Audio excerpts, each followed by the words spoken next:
Good evening, everybody. Welcome to another episode of Sunday Night Live with me, Jonny Lipsham, here at jonnylipshamstudios.co.uk. And we have reached pretty much the end of June already. Can you believe it? That's mental. Right, YouTube is saying no data, which is weird. It does this sometimes. Sometimes it says that it's receiving no data, and I know that we're streaming. Because I have no dropped frames in OBS, but it's weird when it does that. Anyway, yeah, we've reached the end of June, which is mental. This year has gone by so incredibly fast, and tomorrow is going to be July the 1st, which is that's just insane.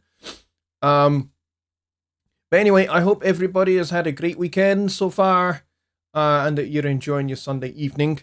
So tonight, seeing as we're kind of at that kind of point in the year where everybody is starting to think of summer vacations and that kind of thing, I thought that we could start thinking about summer kind of ideas, summer kind of sounds for music, and summer kind of how do we create that summer kind of vibe in our music and in our mixes and that kind of thing. So this is something that we're going to be thinking about for the whole of July and into August. And so have a think about things that you might think of when you think of summertime and how you create those as a sound in your songs and in your mixes. So you might think of, bright open tones for if you're a mix engineer. But if you're a just a songwriter and just a musician, then maybe be thinking about the kind of instrumentation that you might have in a song for that would create that kind of summer vibe. And then if you're a lyrics writer, then you can be thinking about how to encapsulate the mood of, school is out and, you're off on your summer holidays to somewhere exotic, maybe, and be thinking about those kind of things. So that's kind of what we're going to focus on over the course of this coming month, July. So it's going to be very cool. So we'll be kind of talking about that a little bit more in Songwriting Simplified as well as Sunday Night Live as well. So this month is going to be very, very cool. For a whole litany of reasons, it's going to be very, very cool. So let's see who is here. Ron Figura was first in the door, and he has what? And if I hit... No, it's what? That's the note that he hits when he goes, what? So he was first in the door, which is amazing by a matter of seconds, because the same timestamp, 10:22 p.m. UK time, Ron and Billy were in the door. But it looks like Ron has it just by a matter of seconds. And then we got Dwayne here as well, and we've got Stephen Wilson, we've got Tony Stringer, we've got Daryl Harrison, we got Simon Carpenter, we got Don Oliver, Billy Morgan, obviously, we got Carl Trajusiak, who is here as well, we got Rich Cresswell down in the Midlands in England, and we got Paul Morgan as well, which is awesome. Hello, Paul. Good to see you, mate. And I think that is where we are at. We're a little bit low on numbers, but like I said, it's kind of, we're heading into summertime. I know for me, my kids have just finished their last week of school on Friday, so they had their passing out parade with horribly out of tune bagpipes. I tolerated it, but it was good, and it was good to see, particularly my son. It was his final year at primary school, and he goes up to high school in August. So we have a nice long 7-week period where the kids are on holiday. So they will be at home, and I will be trying to find ways to keep them occupied whilst I work. that could be entertaining. It kind of is, like every year. It's kind of a wee bit entertaining. So yeah, so they have finished for the summer. So excuse me. So hang on a minute.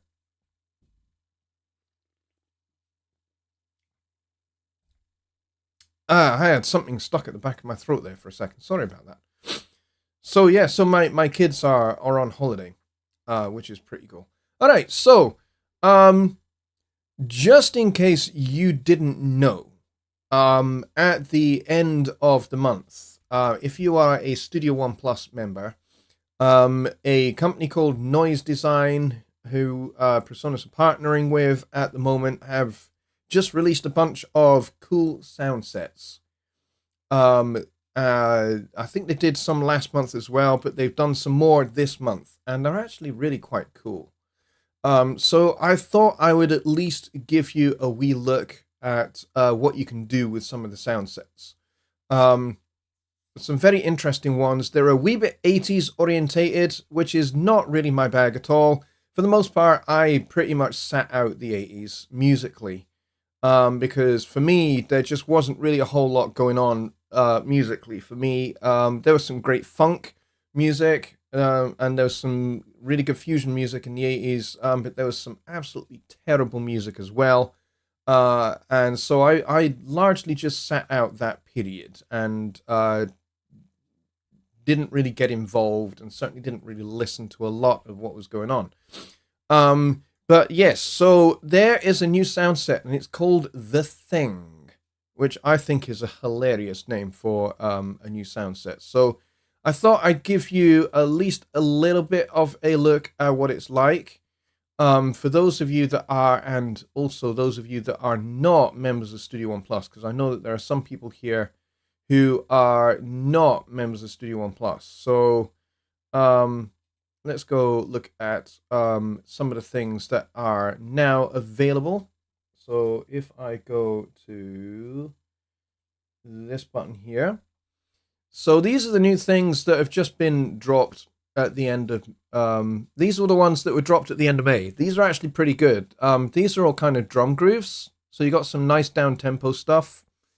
And then in April there was some electronica stuff from Noise Design as well. So basically February, March, April, and May, and June has been Noise Design, which I'm actually pretty impressed with all of their stuff, to be really honest. But this is the one that came out at the end of the month, and it's actually pretty cool. It's basically 80s soundtracks, synthwave, that kind of thing. I know nothing about synthwave at all. It's not really my bag, as I said. That said, though, I have come up with something that I think you will find pretty cool, which I'm going to show you in Studio One. Just give me 1 second whilst I bring up that song that I created. And hopefully this will pique your interest. So if I go over to loops, because I installed this reasonably recently, and once you've installed it, in the loops tab, there is this cool little folder here, and they are all separated out by different instruments. And then there's this other folder, and this one's got the souvenir stuff in it, which I've not really touched yet. But this is the one that I'm talking about. So there's a whole bunch of loops here. Let me just open this out just a little bit more. And so you get all sorts of loops for different instruments in different keys, and they are all tempo mapped. And you've got different effects as well. So I'm just going to click this one at random.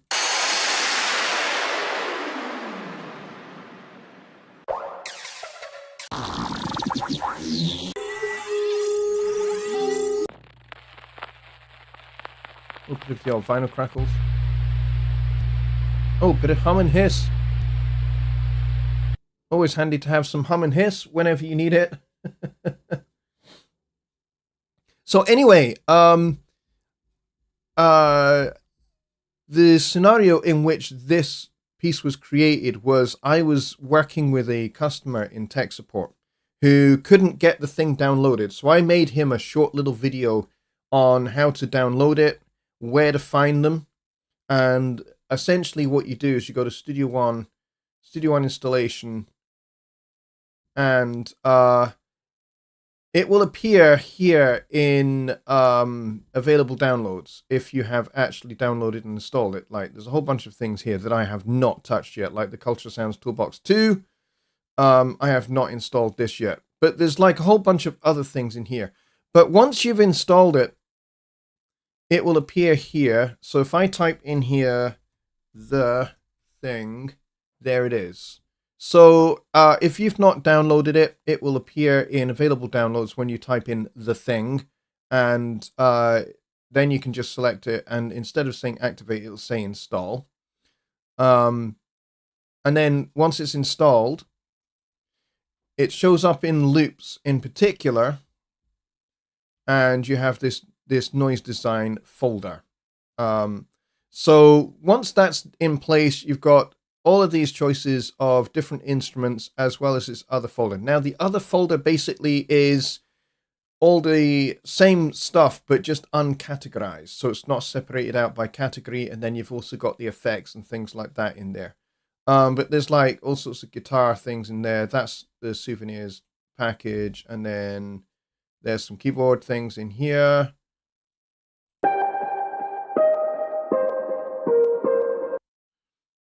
Which all sounds pretty good. So what I did was I basically went into this other folder, and I went into the thing, and what I did was I just started dragging stuff in, just randomly dragging stuff in, and I just started building out this little arrangement. And then I used the chord track because everything is in one key. So you can use the chord track if you want to change chords and that kind of thing. So that's what I did with this. To create something a little bit interesting, and then I put in this little pad thing with Xtrem on it to get some panning effects on this little thing. So I'm going to play you a little bit of what I came up with. Basically, I just dragged and dropped stuff in at random to see what I just could come up with for this customer, and he went away very happy. He was just like, "Oh, great! This sounds exactly like what I was expecting, what I was hoping to get." So this is actually really good. So let's have a listen.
So you see there, it follows the chord track.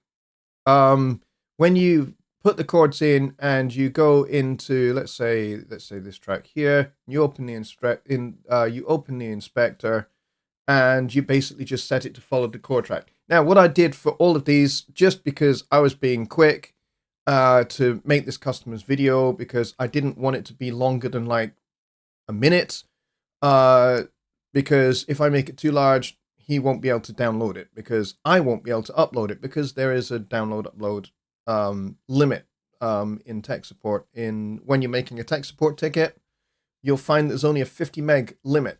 So basically, you can only upload something that's under 50 megs, and that also applies for me. I cannot upload something for a customer that's bigger than that. Um, so I basically just selected all tracks and just set it to universal, and it just worked. And then I just went for C minor, F minor, and G7. Just, 3-chord trick in C minor, basically. And it works really nicely. And I ended up creating this really quite interesting little groove. Where I'll take this, I don't know. I knocked it up for a customer. I probably won't do anything with this because I'm not really into 80s synthwave music at all. For those of you that are, this is something that I think will be very, very handy. Now, like I said, there's this other thing called souvenirs, which I haven't really touched at all. So, and there's some MIDI stuff in here as well as audio loops and some WAV files as well. So I really don't know what these are going to sound like at all. We can play this one and just see what this sounds like. It's just a Fender Rhodes thing.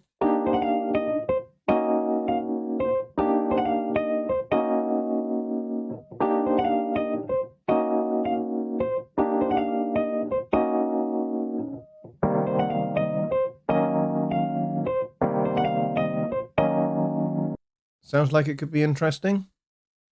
Looks like some vibraphone as well. These are MIDI files. Let's try the audio.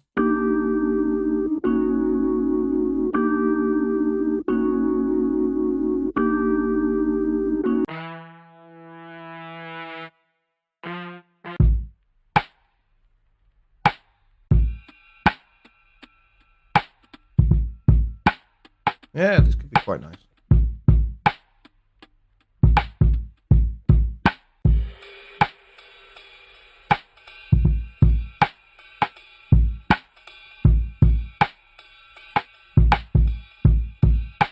Could probably do something nice and lo-fi with this. Kind of what I'm thinking.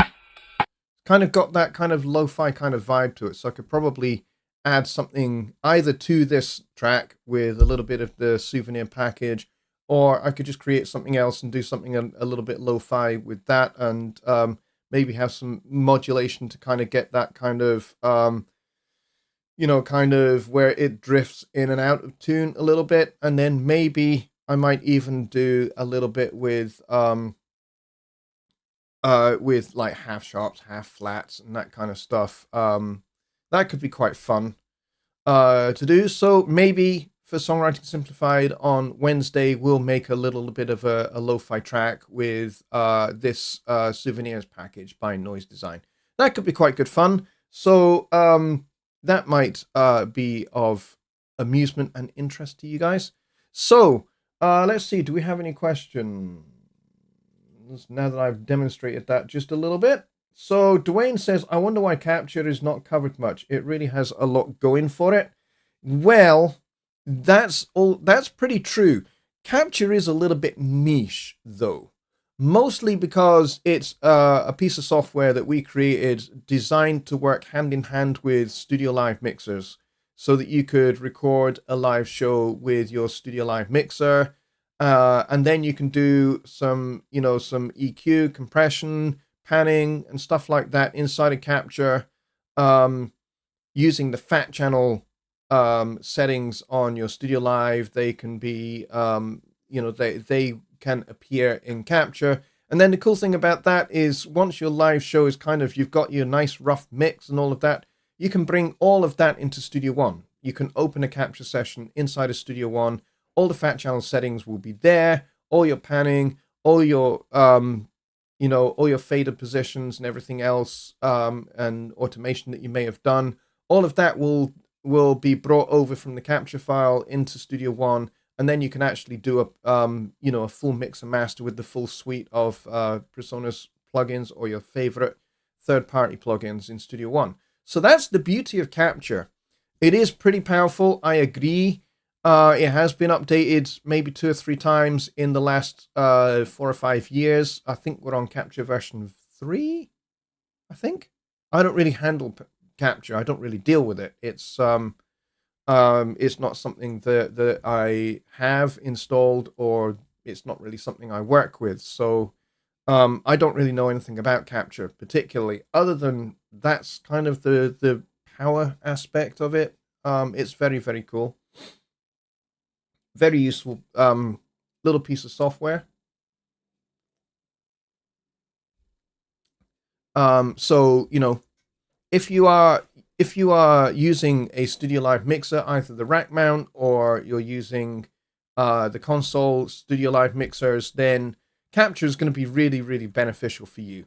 And in fact, the SD recorder that's built into the Studio Live consoles, that actually has capture built in, so you don't even need a separate laptop to record your live show. You can do everything in capture inside your Studio Live mixer. You don't even have to have a separate laptop running capture, although you can if you want to. But if you're running the console versions of the Studio Live mixers, such as the 32SC, or the one of the bigger ones, the 32R, one of the other bigger consoles, the 64S, for example, then you just pop your SD card into the SD card slot, and you can record directly into capture. You can do all your fat channel EQ and compression. You can use the reverbs and the delays that are built into the desk. You can do all your panning, all your basic live mix that you would do, and you can do that. You can capture that straight into capture, and then you can bring that straight into Studio One. So you don't even need a laptop to run capture, because it's pretty much built into the desk nowadays. So, but it is a pretty powerful thing, to be honest. Let's see. Are the Studio Live mixers the only mixer that capture works with? I think it's only the Studio Live mixers, both the rack mount and the actual console mixers. I'm pretty sure that's the limitation of it. I don't think you can. I don't think you can use it with a third party mixer. I don't think so. I'm pretty sure you can't, but I couldn't be 100% sure because, like I said, I don't really use it, and I don't want to give you any false information. So it's not something I work with, and I don't have it installed. I don't have it on any of my laptops or anything like that. So I know very, very little about it, to be honest. Dwayne, you probably know more than I do because you use the Studio Live mixers for live shows. Yeah, it's just not something that I do. Radio Talk Frumpy, that's my friend Keith is here. He says, "Oh, those were preset packs. I thought it was just Foley due to the name." And he goes, "Laugh my ass off. I'm an idiot." Well, yeah, to be fair, it does say Noise Design. That's the name of the company, Noise Design.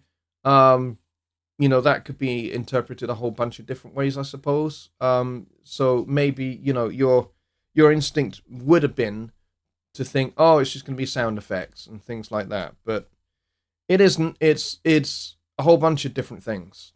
They've got some lo-fi drum grooves, like I said, in the souvenirs package. And there's a few other things that are available over the last several months that are in Studio One Plus.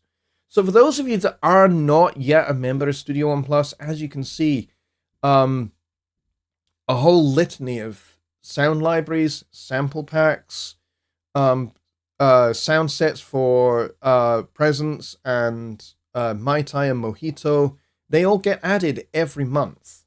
So, and in a variety of styles of music. So, for example, there's a sample pack called Americana Fiddle, which basically has a bunch of samples and loops of a session violinist in Nashville, who we recorded at River Sound Studios at Persona's headquarters in Baton Rouge. And so they are very cool. So if you are working in Americana or you're working in country and you need some fiddle, but you don't play fiddle and you don't know any fiddle players who can do the job, that's there for you. You can go and download that from your Studio One Plus membership, and you've got it there. Another example would be flute. my wife is a flute player, but she's not a jazz flute player. She's a classical flute player. And so she couldn't necessarily do the kind of things that I would need for flute, for my music, for my songs. However, fortunately, we have a whole sample pack for flute, which is great, which actually covers a whole gamut of different genres for flute. So a bit of jazz, a bit of bossa nova, a bit of salsa, as well as some classical flute in there as well. So, you know, whilst there is an awful lot of EDM and dance orientated music, sound libraries and that kind of thing, and sample packs that is in Studio One Plus, it's not just that. So there's some jazz guitar things, there's some jazz drums, there's some jazz bass things in there now as well. So if you need an upright bass, you could call me if you need upright bass. But you now don't have to, because there is some jazz bass stuff in Studio One Plus as well, and there's jazz guitar, and there's some nice jazz piano loops, and some nice, I have seen a number of people saying, why are there, in Impact, why is there nothing for brushes for drums?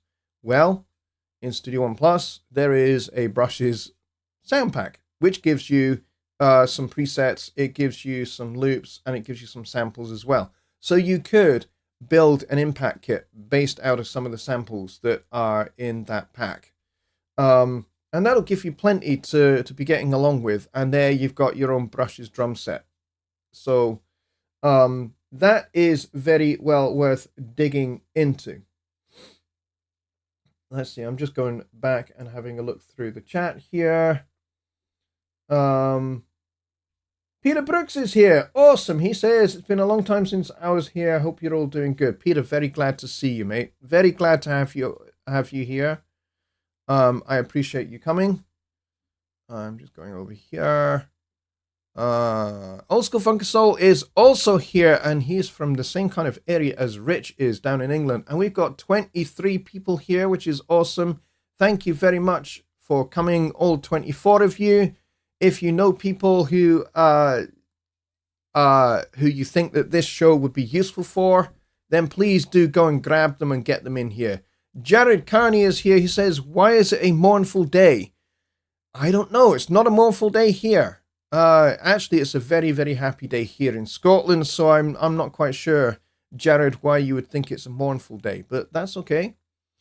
And some of you are talking about the England football game in the European Championships. Yes, I watched some of that today as well. I'm not an England fan. I'm not an England supporter. I'm a Scotland supporter, but we are no longer in the Championship, so I'm kind of watching how England do with interest. I'm not really supporting them, but I do want to see how they get on. Let's see. Okay, Old School Funk Soul says, since the Studio One subscription model changed, I guess I didn't register my AudioBox interface. Upon recently doing that, I now have 6 months of Studio One Plus for free. Yes, awesome. I'm very glad to hear that. I hope you enjoy the 6 months that you get.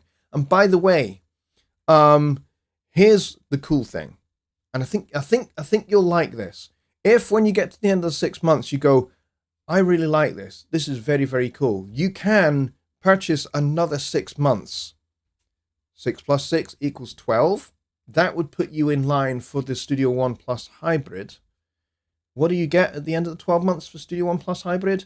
You get a free perpetual license of Studio One at whatever versions of Studio One that we are at that time. So if that's Studio One 7, Studio One 8, who knows what it's going to be, then you will have a perpetual license of Studio One frozen in time at that point.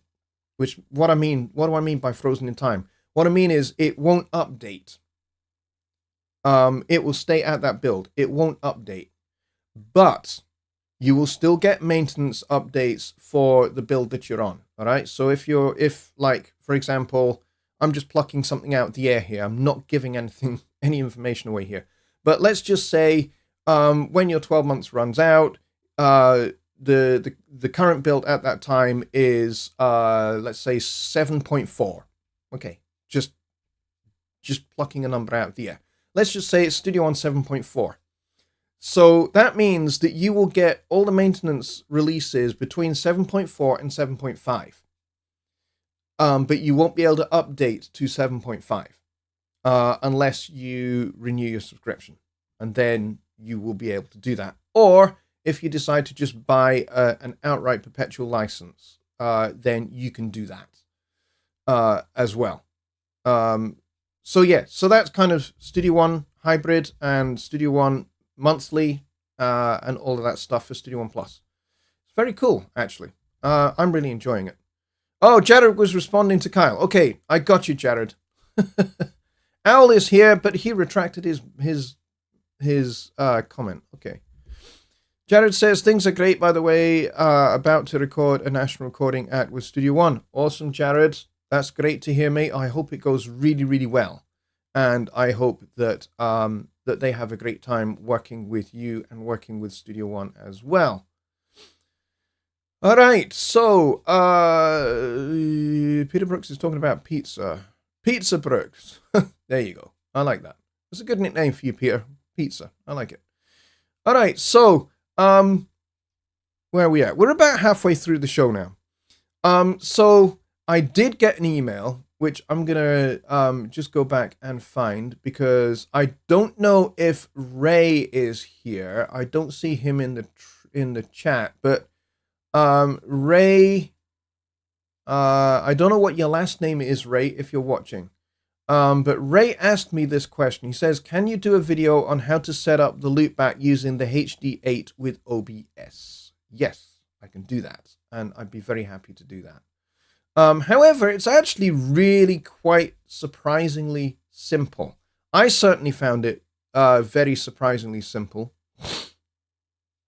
I think maybe because I had used loopback on the Studio 1824C, it was kind of easier for me to set up because I had already had previous experience of setting it up.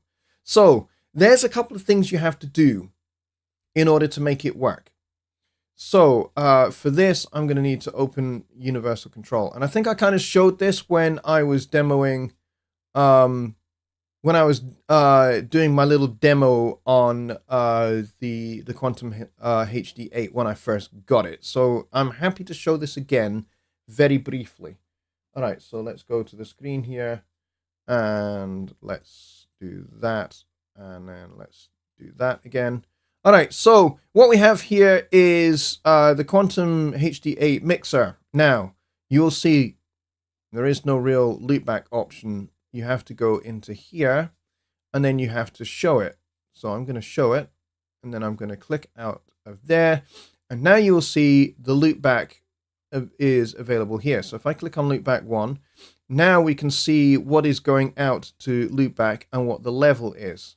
You'll also see here in this list of sends, you'll now see that we have loopback 1 and loopback 2. What does that mean? We have 2 sets of loopback, which is pretty powerful. It's overkill for me. I'm only actually going to need 1.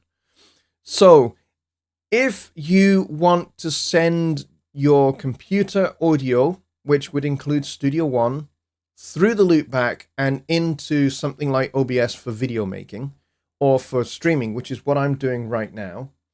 So this is going to be a little tricky to do because I'm actually streaming right now. So it's going to be hard for me to kind of completely show all of this. But I will do my level best to show it to you, maybe with an image or two. So what you do is you turn up the amount of send level. So I have this set to almost 0 dB. Yeah, not quite 0, but almost 0 dB going to loopback 1. And that's basically the sound of Studio One. So if I play our little thing demo, you will see these meters start to move.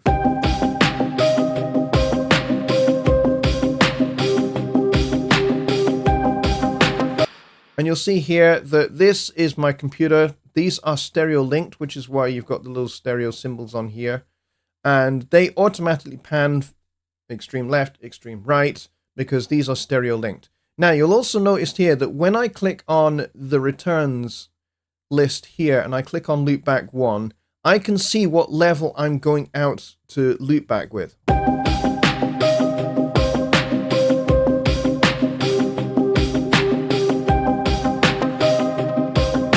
And we're peaking at about minus 1.5 dB, which is cool. So this is step 1. Step 1, you have to set up the loopback in universal control.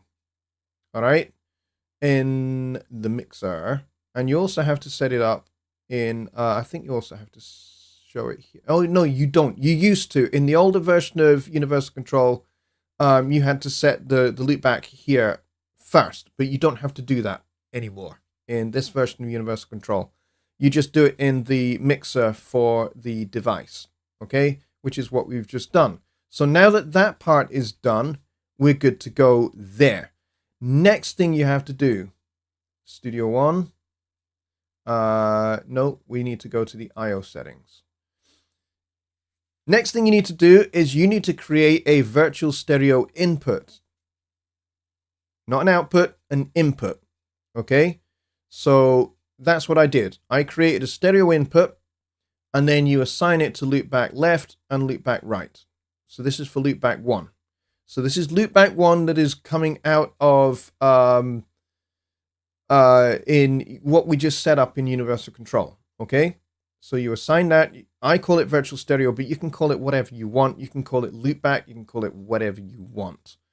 Doesn't really matter too terribly much. Just make sure that it's assigned. And then when you play the track here, except it won't let me play because I've got this open. But when you hit play and then you open this, you'll see that this meter actually works.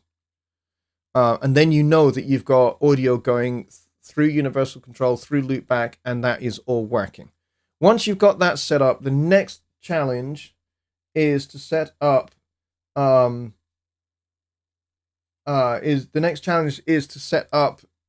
OBS. So you do that now. Let's see if I'm going to be able to do this. Let's go settings. I'm going to uncheck that box and I'm going to hit apply there. So if I go and do that and then bring that over here, there. Okay, so you are going to be able to see this. So in OBS, you click on settings from the controls panel, and then you click on audio. And then the next thing you have to do is you have to set up your global audio device settings. Okay, so my desktop audio is the output from the main left and right output of the Quantum HD. The next thing you set up is your mic. So my mic, this is the beauty of OBS. It's multi-channel, okay? So that means I can have a separate channel for my mic, which is great. This is what I want, because when I have my mic set up, I want it to have EQ, I want it to have a compressor, and I want it to have a limiter. But I also want the output of Studio One to be not affected at all, okay? So this is why this is really cool, that you can do multi-channel here. So the main mic here is instrument mic line 1 and 2, which is my microphone and the piano, okay? And then the next one here, this is audio number 2, and this is set to loopback 1. You remember in universal control, that's loopback number 1 in universal control, and then you made that virtual input in the mixer settings in the audio setup in the inputs section there. We created that virtual stereo input and we assigned it to loopback 1, and then this appears as an option here. Okay, so these are all of my options. There's loopback 2. There's all the other ones. Don't want that. I want loopback 1. Okay, and what that does, that means that when I play the track, you guys can hear it. Okay, because it's going, the audio is coming out through the interface, back into the interface through that virtual loopback, and then that's going into this channel here in OBS. Okay, so I'm going to now Put that back over here, and we're going to cancel that because I don't need that open. All right, and that is how you set it up in OBS. And then, of course, in the main OBS GUI, you can check whether you've got audio by playing your track. And you should see it in the audio mixer that you've got the meters moving. If the meters are moving and you hear it coming through, then you're good. So, and you guys are hearing all the audio, so we know it works. So that's how you set it up in a nutshell. It's actually very, very easy to set up loopback. And the whole loopback thing is much improved than when I first started using it when I got the 1824C, maybe 2 years, maybe 3 years ago. It's come a long way, and universal control has come a long way, and loopback is massively improved now. Especially with the new version of universal control, it is so powerful because in that mixer, I can assign anything I want to the loopback, and I can set all the levels for it. So if I've got multiple things like multiple microphones for when I have a guest, or I want to send, another instrument. Maybe I have a mic for a saxophone or a mic for my flugelhorn or something like that because I want to play flugelhorn on a show. You don't want to hear my flugelhorn playing, but let's just say you did. Let's just say you all said, we want to hear your flugelhorn playing. And I got my flugelhorn out and I had a separate microphone for that. Then I could set that up in loopback so that you would be able to hear it coming through loopback 1. And I can set the level with respect to everything else as well. So that's really, really powerful. You couldn't do that before. Before, it was just a case of you had loopback or no loopback, and those were your options. But now it's so much better, way, way better. So the new version of universal control is freaking awesome. It's really, really good. All right, so let's see. What else do we have? Al says, any chance you could show us how to make or program a triplet, say for a tom in MIDI? Yeah, that's really easy. I will need to create a new song to do that, but that's fine. We can do that because I don't want to mess up this particular song that we've got going on here. So let's go blank song. We'll go okay that, and then let's go instruments and what shall we use? Let's use impact because you said toms, so let's do toms. Let's see. We will use we use this. This is a version of the Stephen Slate drums kit that I've got.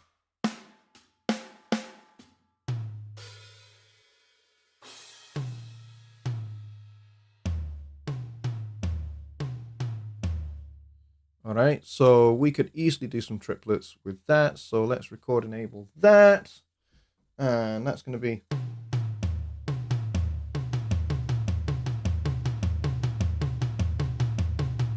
So I could just play them in, or, I mean, that's easy enough to do. Let's drop this tempo down a wee bit.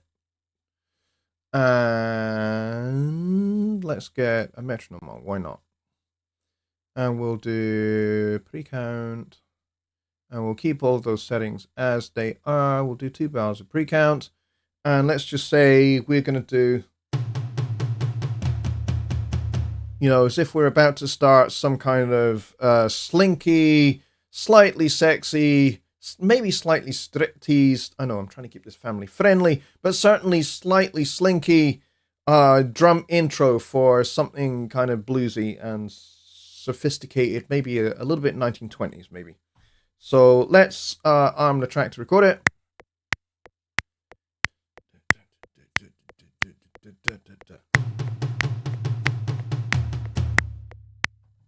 And there we go. And let's go and look at the grid. So if I change the grid here to 8th note triplets, and we'll look at how close we got. Not too terribly bad, actually.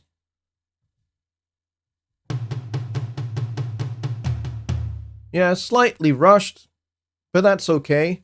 So I can tidy that up. I can just do Control A, and then I can press Q. And now they're all nicely on the grid. Sounds a little bit mechanical, but that's one way in which you can do it. But let's say you don't want to do that. Let's say you want to just draw them in. Okay, that's easy enough to do.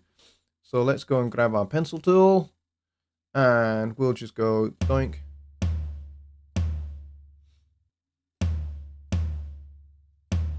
And then we'll find another tom. And then we'll find the other tom here. Except I missed, didn't I? I missed. There we go. And just like that, we've got triplets.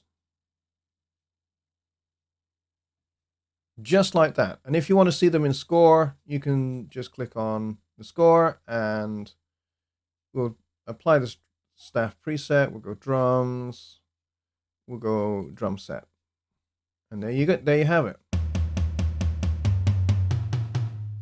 Triplets in notation, triplets in the piano roll, which are down there, or in the drum editor. Triplets. Set the quantize to 8th note T, T standing for triplets. And that's how you do it. So you can either play them in da da da da da da da da da da da, or you can draw them in just like that. Just make sure you set the quantize to 8th note triplets, or if you're doing 16th note triplets for maybe something that's kind of like halftime shuffle, then you would want a 16th note a 16th note triplet rather than 8th note triplet. All right, so that is how you do that. So yes, I know Al asked a question and I've just answered it. If anyone ever wanted a DigiDesign C24 works great with Studio One Soundsets, I did not know that. That's interesting to note. Neil says you should do a 48-hour show on the pool, including all of what happens when scenarios. Questions for right now. Where does the user find MIDI event files? That is a great question, because here's the thing. MIDI is not like audio. So here's how Studio One treats audio. When you record an event, you see that recording turn up in the pool. If you bring external audio events into a song, when you save the song and you copy the external files, and by the way, you should always, always, always copy the external files, and you can get Studio One to ask you if you want to do that. And so that you always remember to copy those external files every time, because Studio One will remind you. Studio One will say, do you want to copy the external files? And you always just go, yes, I do. And there's an option to do that. So if you go Studio One, options, I have to remember where this is. There you go. So options, locations, check this box here. Ask to copy external files when saving document. What do I mean by document? Song. It's just a simple catch-all for song, project, and show. Okay? Because now we have song, project, show, rather than saying when saving song, project, or show, which frankly just takes up a lot of unnecessary words. Let's just call it a document. Okay? Song, project, show, they're all documents, right?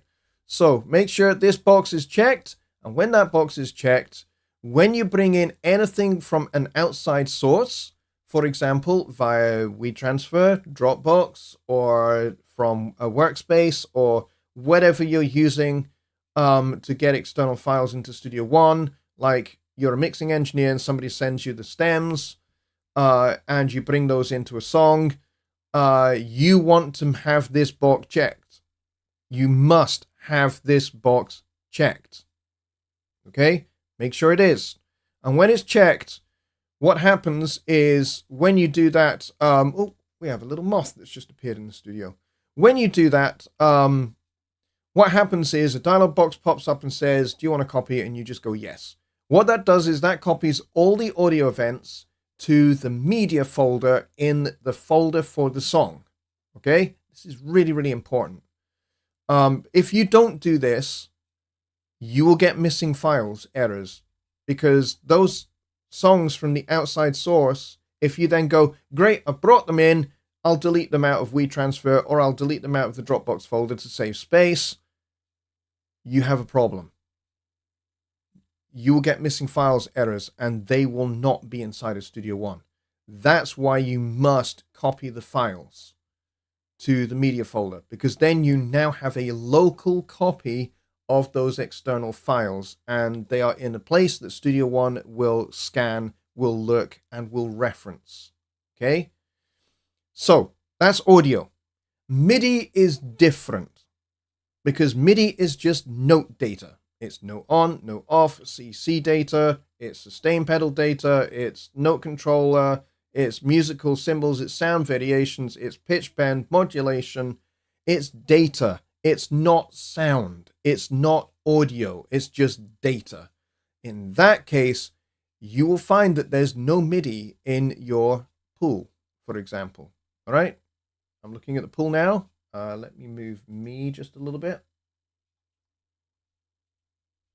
You will see there's nothing in here.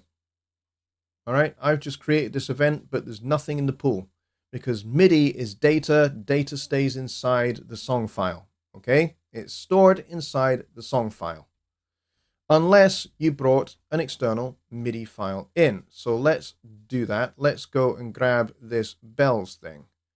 Now, if I bring that in, and let's go and see if it's in the pool. It is not in the pool, and that's okay. So now if we go File, and we save this, and then we go File, and we close it, and then we go back to the start page, and we find it, and we open it up again, you'll see there is nothing in the pool. And yet all of your MIDI data, including some of this velocity and stuff, is there. MIDI is stored inside the song. It's not in the media folder at all. It's in the song file. So hope that answers that question. It is a good question, though. Should I do a 48-hour long show? Would you do a 48-hour long show for free? No. Neither will I. But I see what you're trying to say. You're trying to say I should do a very long and detailed show on the pool. The pool is very important. Gregor has done an outstanding video on the pool and how it works, and what goes into the pool, what doesn't go into the pool, and what all the different file types that you will see in the pool mean, and what they reference and what they are. Okay, so like recordings have a different symbol on them to external files. Okay, takes to layers also have a different symbol on them. So all of that stuff is important to note and remember.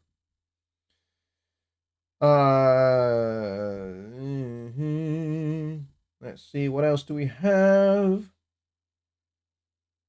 Old School Fun Console says, is the new Universal Control available for audio box or just the new quantum interfaces?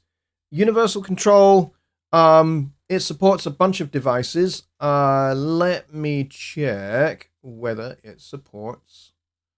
Let's go and see. Let's go and see what is supported. So the AudioBox USB, the AudioBox USB 96, the i2, the i1, the AudioBox Go, the 44 VSL, the 22 VSL, the 1818 VSL are all supported devices. They are listed when you go to Universal Control, about Universal Control. There's a whole list here of what's supported. Okay, so you'll find that the AudioBox, even though some of these devices are actually technically discontinued devices, they are currently supported in Universal Control 4.3.1. Okay, and in fact, I do believe 4.3.2 has just been released recently as well. I just haven't updated to it yet, but I will do. I will do. And yeah, so that pretty much answers that question. So the new version of Universal Control is available for all PreSonus devices that are currently supported, currently not on the discontinued list. Although that said, the 1818 VSL and the other VSL audio box devices, they are technically discontinued, but currently they are still they're not end of life, so they're currently still supported. So yes, but there is kind of limited functionality. There's the new Universal Control and say an audio box USB. You're not going to get a whole lot. You'll see the mixer, but it'll only have like 2 input channels, 2 output channels, and that's it. That's all you'll see, and you'll just be able to adjust levels. You won't necessarily get all of the stuff that you see that I get with the Quantum HD. So if I go back over here, and if I go back to the other song, if I go back over here, you see that I've got the channel integration here at the top here for I can control the high pass filter, the phantom power, and oh, moth, go away, moth, go away, go away, go away. I know you're excited by the lights. I know you are. Now just kind of leave me alone for a minute, please. I don't really have a pet moth. He must have just flown in through my open window. Anyway, so I can control all of the gain, the trim, and the auto gain, and the pad, and the phantom power, and the high pass filter, all from inside Studio One using these controls at the top.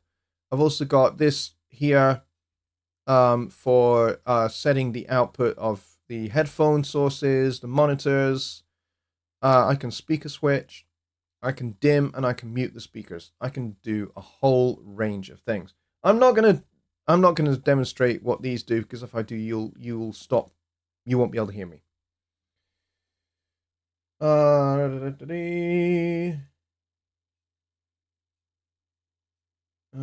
Yes, I have noticed that you are discussing certain illicit substances, which I will not be mentioning. Let's see. I'm going to see what else we have. Al says, how does that work if the triplet is in the middle of a normal 8th note run, i.e. 8th note 4/4 time signature with 8th note triplet thrown in? Change the time signature just for the triplet fill. All right, so let's go back to that. Let's go back to that that other song. And we will remove this because we don't need it. So let's get rid of this event. There we go. And we'll close the editor. All right, so what we want to do here, I'm going to move me back over here. So what we want to do is we want to do some straight 8th notes and then some triplets. All right, so let's do this over the course of two bars instead of 1.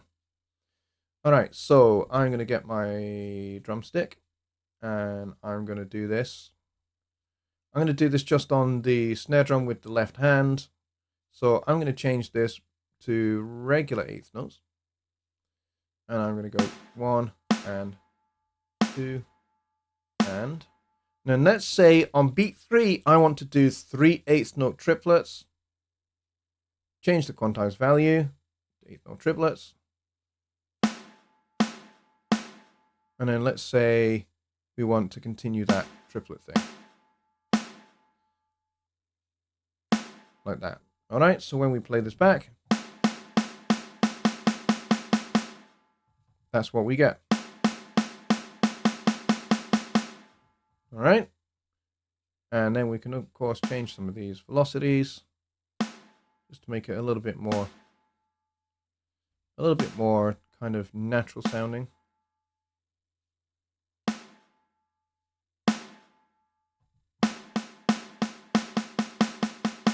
There we go. That sounds a little bit less robotic because I've adjusted some of the velocities. But that's how you do it. All you need to do is change the grid. You don't need to change time signatures or anything else. Just change the grid temporarily and then change it back. So if I change it back, notice how the quantized value has not changed, okay? Those notes are there. They are fixed. So if I play this back, all that does, all the quantized does, is change where the grid lines are. So if I wanted to do, let's say here I wanted to do 16th note triplets. All right, so let's go 16th note triplets.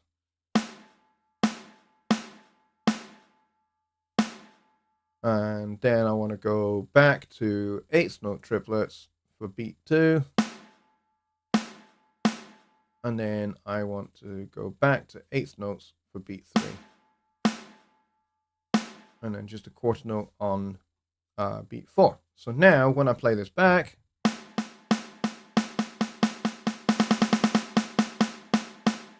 okay, let's put the click on for reference.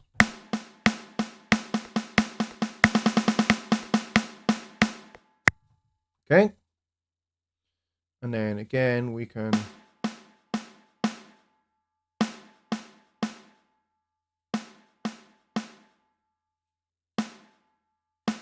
just adjust those.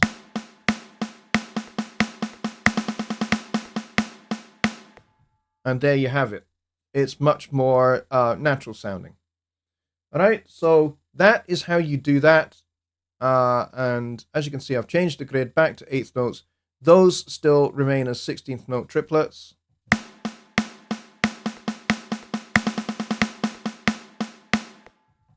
And that's how that's done. All right, that's a good question. Neil says, I was trying to say it would take about 48 hours to cover all possible scenarios and how each affects the pool. Probably. You're probably right there. I would suggest. Let's see.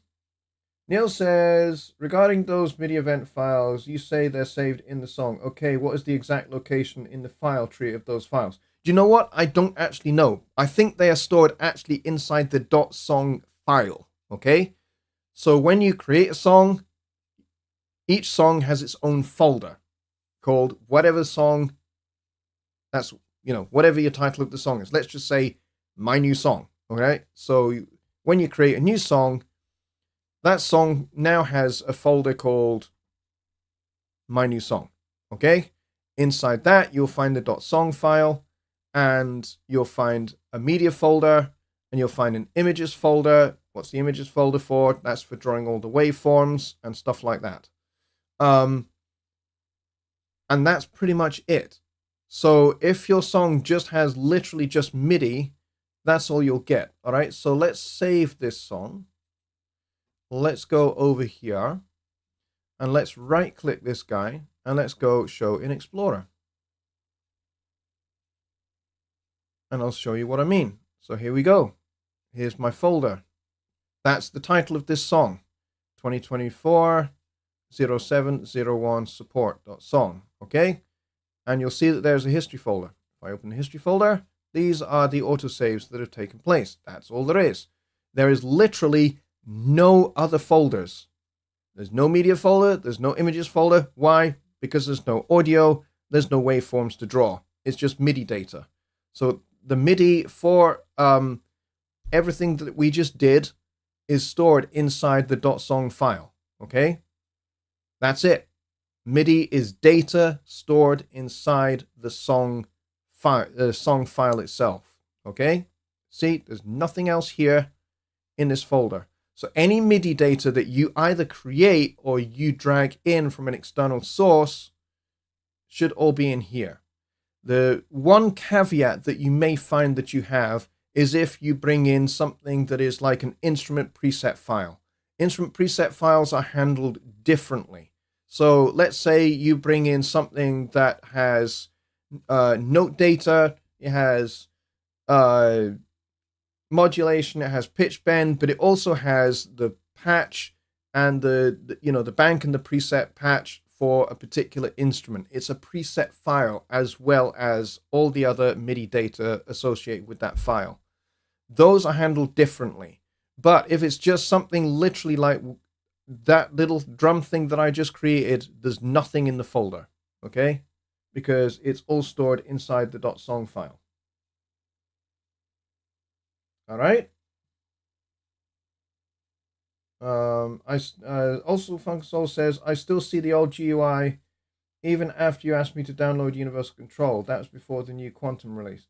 There is only one Universal Control. There isn't a Universal Control for Quantums and a Universal Control for other devices. It's just Universal Control. The only thing that's different is that what used to be called UC Surface is now just Universal Control. The whole thing is just Universal Control. There's not UC Surface and Universal Control. The two are now one. So there is just Universal Control that handles UC Surface as well as Universal Control. UC Surface you don't have to worry about unless you're using a Studio Live mixer. Billy says if you transform MIDI to audio, you can transform back if needed. Yes. Simo says, do you believe will be enough to me HD9? How about low THD for sub frequency checking with I'm not really sure what you're talking about there. I have the HD9s. I also have the HD7s. There are also other brands available. You don't have to get PreSonus if you don't want to. PreSonus is great because I work for PreSonus, but there's Sennheiser. They make the 650 Pros, the HD 650 Pros. They are really, really good. The low end on those is fantastic. The frequency response on those headphones is as flat as a flat thing. Okay? As flat as the flat Earth, if the Earth was flat, which it isn't. So really, if you're needing to check super, super, super ultra lows, headphones are not really going to be able to reproduce those unless they are exceedingly expensive headphones that have bass drivers that will go sub 20 hertz. Most headphones don't reach down that far because they're not designed to, because it's incredibly expensive to basically create a bass driver that will go that low. And most people are never going to listen to your music on anything that, they're going to listen on earbuds, they're going to listen on cheap headphones, or they're going to listen on cheapish speakers. Unless you're working in cinema, then maybe something like, THD is going to be important for you. So if you know that your work is going to be reproduced in a cinema or a theater or something where you need those super lows to be reproduced, then yes, you will need to check your mixes on a THX system. And if you don't have access to that, then I don't think you're going to be able to find a pair of headphones that will reproduce that. Anyway, copy song and paste in song 2. Yes, absolutely. There's no moving files. Yep.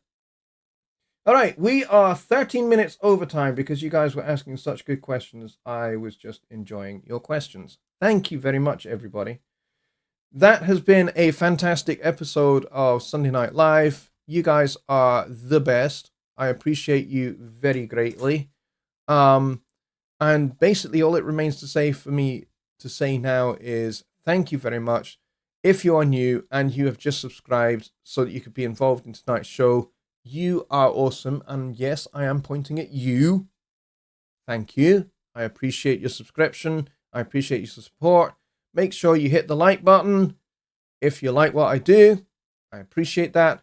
And also make sure you hit that notification bell. Select all notifications so you don't miss a thing, because this year I have got a litany of awesome videos that are coming out this year.